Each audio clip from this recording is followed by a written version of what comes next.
नमस्कार मैत्रिणींनो, स्वागत आहे आपलं सीताच्या स्वयंपाकमध्ये। जर तुमच्याकडे 1 वाटी बेसन पीठ असते तर हा पदार्थ नक्कीच करून पहा। खूप सोपा आणि साधा आहे। नक्कीच पहा पुढे काय बनवते त्या 1 वाटी बेसनमधून। तर इथे घेतलेल्या आहेत मिरच्या आणि इथं 4-5 मिरच्या घेतलेल्या आहेत मी। पहा, लसणाचे कांदा घेतलेला आहे आणि ह्या मी टेचून घेणार आहे मस्त असं। त्याला छान असं टेचून घ्यायचं, जास्त बारीक पण नाही करायचं, मोठं पण नाही, मस्त टेचून घ्यायचं त्याला मात्र। हे पहा घेतलेलं आहे। आता टेचून मी व्यवस्थित त्याला म्हणजे मोठं मोठं ठेवायचं, बारीक नाही करायचं, एकदम ना असा ठेचा करतो तसं नाही करायचं। फक्त त्याचा फोडणीला आपला आरक उतरला पाहिजे, मग त्याच्यात एवढं करायचं। हे पुरेसं झालेलं आहे। इथे का घेतलेलं आहे मी कांदा आणि कोथिंबीर वगैरे आहे, ते नंतर दाखवते तुम्हाला काय काय लागतं। इथे कढई ठेवलेली आहे मी। कढई छान तापून द्यायची पहिली, नंतर मग आपल्याला पुढचं प्रोसेस करायचे। तर कढई छान तापलेली आहे आता बऱ्यापैकी। तर आपण आता त्याच्यात टाकणार आहे तेल। तेल किती टाकायचे अंदाज आपला आहे बघा। मी आता हे तेल टाकलेलं आहे 2 पळ्या, म्हणजे 1.5 पळी टाकलेली आहे। छोटी पळी आहे, 1.5 पळी तेल टाकलेलं आहे। छान तेल कढई तापलेली आहे। आता टाकायची आपल्याला मोहरी। मोहरी 1 चमचे टाकली, ते तडतडली का जिरं लगेच टाकून द्यायचं। जिरं टाकलं का तुमच्याकडे हिंग असलं तर हिंग टाका आणि कांदा टाकून द्या। कांदा टाकून दिला। कांदा 1 कांदा मी चिरलेला आहे मीडियम साईजचा, तो टाकलेला आहे हे बघा। आणि कोथिंबीर होती ती टाकलेली आहे। छान परतून घ्यायची, याला चांगलं ट्रान्सफर होतपर्यंत कांदा परतायचा। मिनिटभर परतून घ्यायचा छान कांदा पहिला, नंतर पुढची प्रोसेस करायची आपल्याला। तर पहा आता हा ठेचा आहे ना, तो आपण केलेला जाडसर आपला, तो टाकला त्याच्यामध्ये। 2-4 मिरच्या आणि 4-5 लसणाच्या पाकळ्या हे टाकलेलं आहे। जिरं पण टाकले, हिंग टाकलंय। आता टाकायची आपल्याला हळद। तर हळद दिली टाकून, थोडीशी टाकलेली आहे, बघू आता किती रंग आला, नाही तर परत टाकायला लागेल आपल्याला। रंगावर आहे ते। तर छान हळद पण टाकलेली आहे। आता ह्याला मस्त मिक्स करून घेणार आहे मी। हळद झाल्यानंतर पहा असं छान मिक्स करून घ्यायचं। ती हळद पिवळं सगळे त्याच्यात झाली पाहिजे। अगदी साध्या सोप्या पद्धतीत ही रेसिपी आहे, पण फार अप्रतिम आहे। आणि आपल्याजवळ काहीच नाही चला भाजीला, तर हा पर्याय छान आहे। हा 1 वाटी मी बेसन पीठ होतं ना, ते टाकलेलं आहे याच्यात। पहा आता हे असं हलवून घ्यायचं आणि लगेचच त्याच्यात आपल्याला पाणी ओतायचे। हे बघा पाणी ओतलं आणि हलवून घ्यायचं छान असं। गुठळ्या काढून टाकायच्या त्याच्या, मस्त गुठळ्या काढून टाकायच्या अशा। साध्या सोप्या पद्धतीतली तुम्हाला दाखवते। अगदी 5 मिनिटात होणारी ही रेसिपी आहे, पण फार कमालीची आहे मात्र।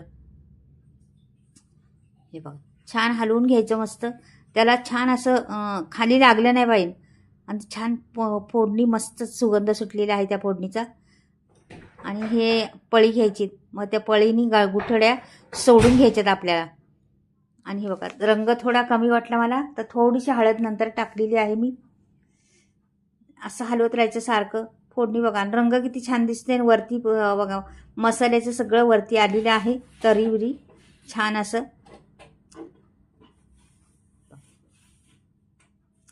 अगदी सोप्या पद्धतीतलं तुम्हाला कळलंच असं ना आता काय आहे ते। तर हे आहे आपलं बेसन। हे बेसन झटपट होणारं, तुम्ही भातावर, भाकरीबरोबर, चपातीबरोबर कशावर खाऊ शकता। अगदी झुणका म्हणतात ना, तो झुणका आहे। खूप जबरदस्त, खूप टेस्टी लागतो, खूप छान लागतो। गरमागरम वाफळलेला भात आणि बाजूला झुणका घेतला हा ना, तर काय मज्जाच येते खायला। तर मस्तच वाटतं एकदम खायला। तर झटपट होणार आहे, आपल्याकडे काहीच भाजीला नाही, तर पटकनी हा पर्याय खूप छान आहे, तुम्ही नक्कीच करू शकता। अगदी 5 मिनिटाची रेसिपी आहे, जास्त वेळ खात नाही।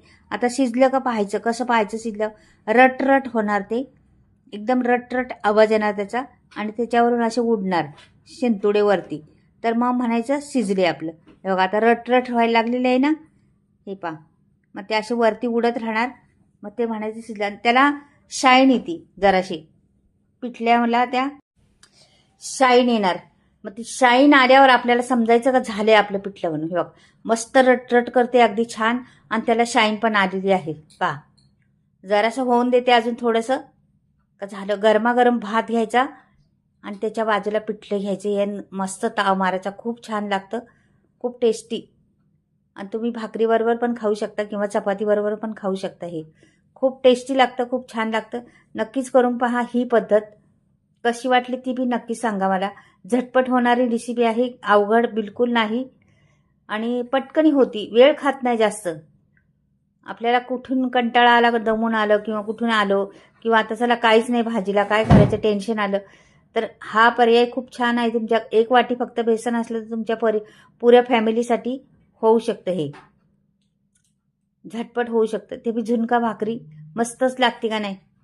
झुणका भात, झुणका भाकरी अशा पद्धतीने खूप छान लागते. तर नक्कीच बनवून पहा. आयडिया छान आहे, ट्रिक साधी आहे, सोपी आहे आणि सहज होणार आहे. अवघड बिलकुल नाही. बघा आता बारीक गॅस करून ठेवले आहे. ते रट रट रट वाजतच राहते. आणि आता तुम्हाला मी काढून दाखवणार आहे कशा पद्धतीने हे होते. झालेलं आहे आपलं. छान शाईन पण त्याला मस्त आलेली आहे. पहा बरं किती छान शाईन आलेली आहे त्याला.